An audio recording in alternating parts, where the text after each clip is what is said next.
Assalamualaikum warahmatullahi wabarakatuh. Gimana kabarnya adik-adik? Semoga kita semua dalam keadaan sehat walafiat ya. Nah, buat yang puasa nih, udah ada yang bolong belum? Hayang ngaku. Hmm? Ada yang udah bolong atau masih full? Oke. Nah, sebelum kita mulai sesi hari ini, ada baiknya kita berdoa dulu nih, supaya semakin berkah ilmunya. Berdoa mulai. Berdoa selesai. Oke, sebelum kita mulai juga, kakak mau perkenalan diri dulu nih. Kenalin, aku Fitri. Tapi malam ini aku nggak cuma sendiri aja. Jadi aku ditemenin sama 3 kakak cantik lainnya. Yaitu ada Kak Claudia, ada Kak Dini, dan juga ada Kak Kiki. Oke, nah sebelum kita mulai nih, kakak pengen adik-adik di posisi siap dong, siap belajar. Dan jangan lupa siapin alat tulis ya.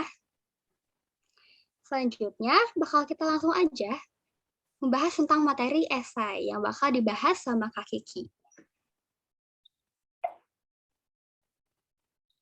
Oke, halo adik-adik, kenalin nama aku Kiki. Hari ini kita bakal bahas tentang esai. Sebelumnya kita pertama bahas tentang pengertian esainya terlebih dahulu ya. Nah, di sini seperti yang adik-adik sudah lihat, esai adalah suatu karya tulis yang membahas mengenai suatu permasalahan berdasarkan pandangan pribadi penulisnya. Atau gampangnya secara umum itu di dalam jenis tulisan ini menyajikan ide, argumen, ungkapan emosional, dan memancing suatu perdebatan atau diskusi untuk para pembacanya. Nah, ada juga nih, menurut ahli, pengertian esai itu, yaitu salah satunya dari Pavilion Pardede, secara etimologis atau secara bahasa, kata esai ini berasal dari verba Prancis atau kosakata Prancis yang diadopsi dari kata essayeur, yang berarti mencoba. Sedangkan dalam bahasa Inggris, esai memiliki arti yaitu upaya atau percobaan. Berdasarkan penelusuran etimologis di atas, dapat dikatakan bahwa esai ini adalah merupakan sebuah upaya seorang penulis untuk mengungkapkan pikiran atau gagasannya dalam bahasa yang tertulis. Nah, apa sih tujuan dari esai itu? Tujuan dari esai adalah membuat pembaca dapat melihat sudut pandang yang berbeda mengenai suatu permasalahan. Permasalahan pada jenis tulisan ini tidak serta-merta dibahas secara subjektif dengan pandangan penulis pribadi, tapi juga berdasarkan fakta dan data yang valid, sehingga jenis tulisan ini bisa dipercaya validitasnya.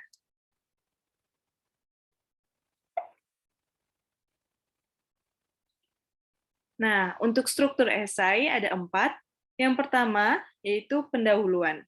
Bagian pendahuluan berisi mengenai pernyataan-pernyataan secara umum yang akan dibahas. Selain itu, pada bagian ini juga membahas mengenai latar belakang dan alasan jenis tulisan ini membahas mengenai suatu topik tersebut. Dan yang kedua ada isi atau pembahasan. Nah, bagian ini berisi tentang permasalahan dan juga sudut pandang dari penulis. Dan yang ketiga ada simpulan atau penutup. Nah, di bagian ini berisi mengenai rangkuman atau ringkasan berdasarkan pembahasan dan juga pendahuluan. Bahasa yang digunakan dalam esai ada 5. Yang pertama, logis, baku, runtut, ringkas, dan denotatif.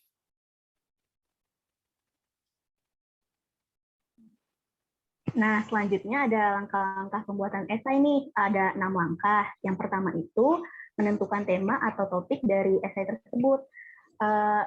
Dalam menentukan topik bahasan atau tema yang khusus, ini supaya pembahasan lebih spesifik, menarik, dan mendalam. Yang kedua itu ada membuat kerangka atau garis besar ide atau outline. Hal ini yaitu membuat kerangka atau poin-poin yang akan ditulis dengan memperhatikan topik yang akan dibahas agar esai yang ditulis tidak keluar dari struktur. Yang ketiga, kita akan menentukan materi dan referensi yang ada. Nah, menentukan materi ini akan dimasukkan pada tulisan esai yang akan kita buat sehingga pembahasan tetap pada topik bahasan. Selanjutnya ada menulis pendahuluan dalam esai tersebut, menguraikan isi, dan yang terakhir ada menuliskan rangkuman atau simpulan dari esai tersebut.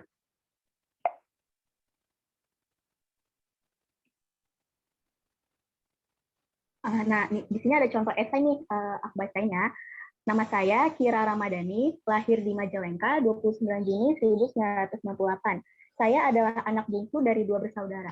Ayah saya bekerja sebagai buruh di sebuah pabrik tekstil, sedangkan ibu saya hanya seorang ibu rumah tangga yang tidak berpenghasilan. Riwayat pendidikan saya yaitu TK Idata pada tahun 2002, kemudian SDN 1 Majalengka pada tahun 2004 hingga 2010. Saat di TK, saya sering mengikuti berbagai perlombaan, diantaranya lomba menggambar dan mewarnai, dan pernah mendapatkan juara 1 di kedua lomba. Saat SD, saya pernah mengikuti Olimpiade Sekolah Nasional atau disebut OSN, bidang IPA namun tidak mendapatkan juara. Kemudian dilanjutkan bersekolah di SMPN 2 Majalengka pada tahun 2011. Di SMP, saya aktif menjadi pengurus OSIS, dan di tahun kedua, saya menjabat sebagai sekretaris OSIS.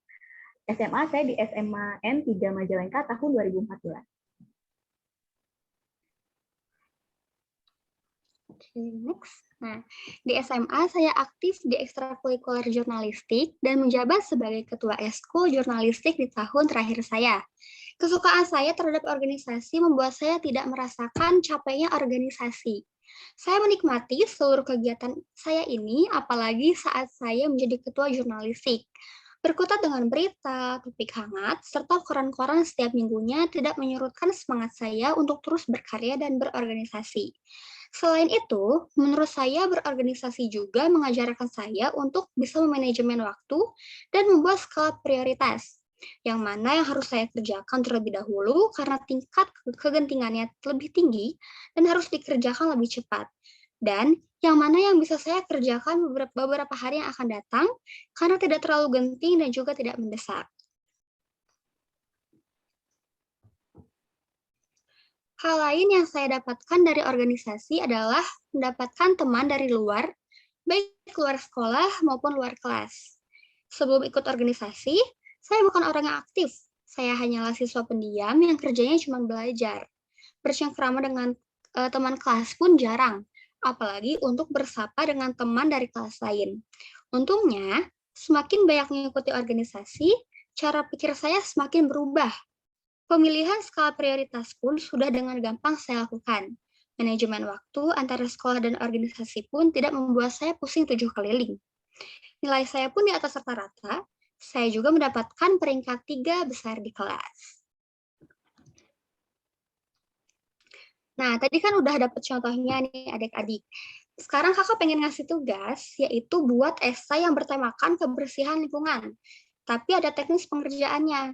Yang pertama yaitu kerjakan di kertas HVS atau polio bergaris dengan tulis tangan. Yang kedua, sebaiknya dikerjakan dengan menggunakan pulpen. Dan yang terakhir, tugas dikumpulkan dengan cara difoto atau di-scan, lalu dikirimkan melalui WhatsApp kepada pengajar masing-masing. Oke, sekian untuk materi hari ini. Semoga adik-adik dapat memahami materi dengan baik ya. Nah, mohon maaf juga kalau misalnya ada kekurangan dalam penyampaian materinya. Kalau ada yang mau ditanyain langsung chat aja ya. Dan jangan lupa buat kerjain tugas ya. Oke, dadah.